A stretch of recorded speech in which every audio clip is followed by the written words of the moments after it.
আসসালামু আলাইকুম এভরিওয়ান, আশা করি সকলে ভালো আছো এবং সুস্থ আছো। আজকে আমরা রাইট ফর্ম অফ ভার্বের যে বোর্ড কোশ্চেনটি সমাধান করব সেটি হলো রাজশাহী বোর্ড 2019। তো চলো আমরা বিস্তারিত পড়ে সমাধান করি। A poor man was once dash put in a jail. একদা এক গরিব লোককে জেলে রাখা হয়েছিল। এখানে ওয়ান্স আছে, আমরা জানি যে ওয়ান্স মানে কি এটা পাস্ট ইন্ডিকেটেড শব্দ। যেমন পাস্ট ইন্ডিকেটেড শব্দ কোনগুলো? Once, once upon a time, long ago, last night, yesterday, এগুলো হলো কি পাস্ট ইন্ডিকেটর শব্দ। এগুলো যদি থাকে তাহলে আমরা বুঝে নেব সেটা কি অবশ্যই পাস্ট টেন্সে আছে। তাহলে আমরা একটা রুলস পড়েছিলাম যে পাস্ট ইন্ডিকেট শব্দ এগুলো যদি থাকে তাহলে কি ভার্বের পাস্ট ফর্ম দিতে হবে। এখানে ব্র্যাকেটে আছে কি পুট। আমরা জানি যে পুটের পাস্ট ফর্ম হলো কি পুটি এবং পাস্ট পার্টিসিপল ফর্ম পুটি। তার মানে পুট পুট পুট, তার মানে এখানে আমরা কি ওয়ান্স থাকার কারণে অর্থাৎ পাস্ট ইন্ডিকেটর শব্দ ওয়ান্স, এটার কারণে আমরা এখানে কি পাস্ট ফর্ম দিব। আমরা এখানে পুট আছে, আমরা কি পুটি দিয়ে দিলাম, অর্থাৎ পুটের পাস্ট ফর্ম পুট, পুটি আমরা বসিয়ে দিলাম। এরপর although he dash do no wrong, যদিও সে কি কোনো ভুল করেনি বা যদিও সে কোনো কি অন্যায় করেনি।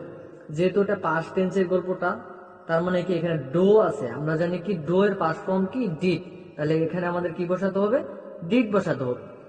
আফটার এ লং টাইম, দীর্ঘ সময় পর, the king of state dash visit the jail, যে রাজ্যের রাজা জেল পরিদর্শন করেছিলেন। তার মানে যেহেতু এটা পাস্ট টেন্সের গল্প, এখানে কি আছে? ভিজিট আছে, তাহলে ভিজিটের পাস্ট ফর্ম কি দিতে হবে? ভিজিটেড।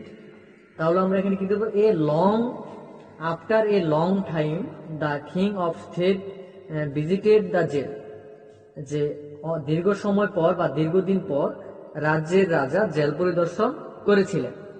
এন্ড এবং দ্য ম্যান টোল্ড হিম, লোকটি তাকে বলল, দ্যাট যে হি ওয়াজ ইনোসেন্ট, সে কোনো কি অন্যায় করেনি।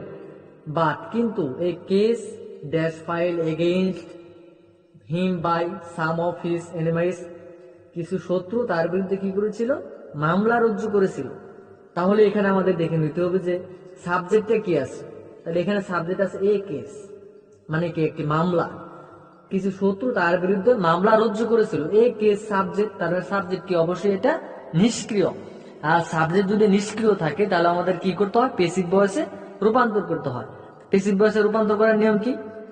প্যাসিভ ভয়েসে রূপান্তর করার নিয়মটা হলো যে টেন্স ও পার্সোনালিটি অফ দ্য ভার্ব দিতে হবে এবং ভার্বের মূল ভার্বের বি3 দিতে হবে। তাহলে এখানে এই কেস সাবজেক্ট দেওয়া আছে, তাহলে যেহেতু এই গল্পটা কি পাস্ট টেন্সের গল্প, তাহলে এখানে টেন্স এবং পার্সোনালিটি অফ দ্য ভার্ব কি হবে? ওয়াজ অথবা ওয়ার।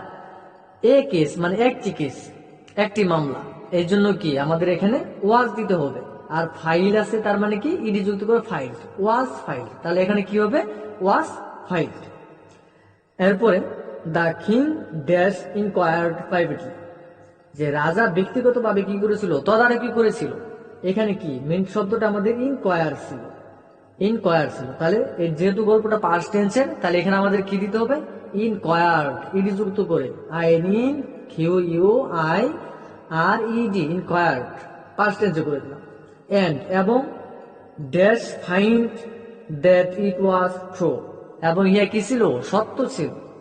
এখন এখানে একটা বিষয় খেয়াল করতে হবে যে এখানে আমাদের কি আছে? কনজাংশন আছে। আমরা জানি কনজাংশনের আগে ভার্বটা যে অবস্থায় থাকে, কনজাংশনের পরে ভার্বটা সেই অবস্থায় দিতে হবে। তাহলে কনজাংশনের আগে এখানে কি ছিল? তাহলে ইনকোয়ার্ড, আমরা ইনকোয়ার্ড মানে ইডি যুক্ত করে পাস্ট টেন্সে করে দিছি। তাহলে কনজাংশনের পরে এখানে আমাদের অবশ্যই কি ভার্বটা পাস্ট টেন্সে করে দিতে হবে। তাহলে এখানে কি আছে? ফাইন্ড আছে, এই ফাইন্ডের পাস্ট ফর্ম হলো কি? ফাউন্ড, এখানে আমরা ফাউন্ড বসিয়ে দেব। এরপর he dash give the man some money, সে লোকটিকে কিছু টাকা দিল।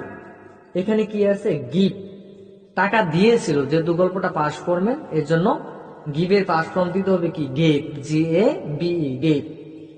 হি gave the man some money, সেই লোকটিকে কিছু টাকা দিল এবং কি করেছিল? এন্ড এবং সেট হিম ফ্রি, এবং তাকে মুক্ত করে দিল।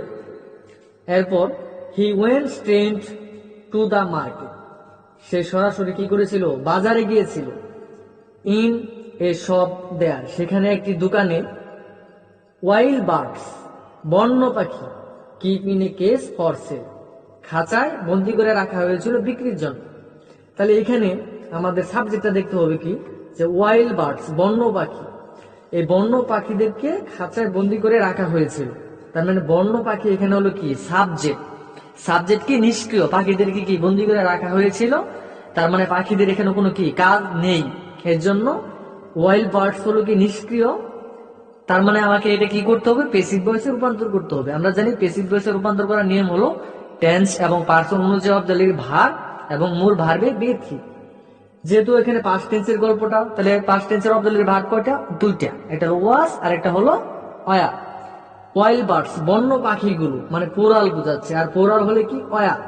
আর এখানে কি আছে, মূল ভার কিপ আছে, কিপ মানে এটাকে প্রেজেন্ট ফর্মে দেওয়া আছে, এটা বি3 দিতে হবে। তার মানে কিপের বি3 কি kept, K E P T, kept. তাহলে আমরা এখানে বসাবো ওয়ার কিপ্ট।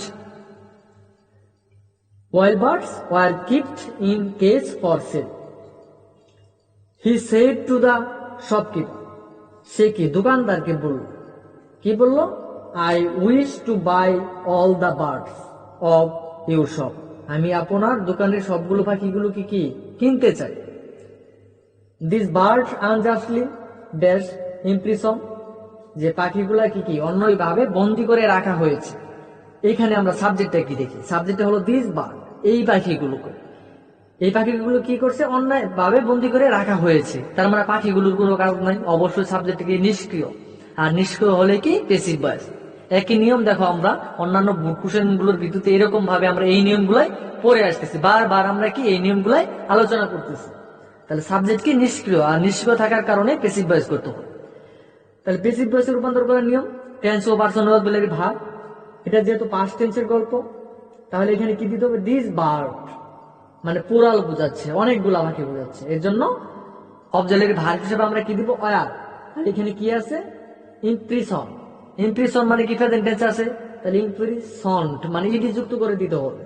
আর এইখানে আনজাস্টলি আমরা বলছিলাম যে এল ওয়াই যত শব্দ আছে সবগুলো শব্দই কি অ্যাডভার্ব, তার মানে অবশ্যই কি অবজালির ভার্বের পরে আমরা অ্যাডভার্বটা বসিয়ে দেবো।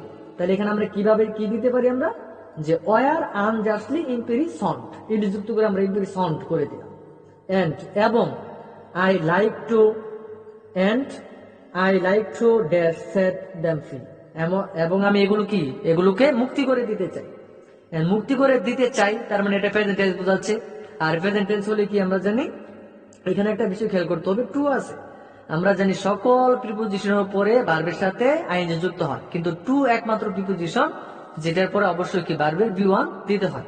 তাহলে এখানে টু আছে, এখানে সেট আছে, তার মানে কি সেটের বি1 হবে, টু এর পরে আমরা জানি কি ভার্বের বি1 হয়, প্রেজেন্ট ফর্ম হয়। তাহলে সেটের প্রেজেন্ট ফর্ম সেটি, আমরা কি বসিয়ে দেবো, সেটি বসিয়ে দেবো।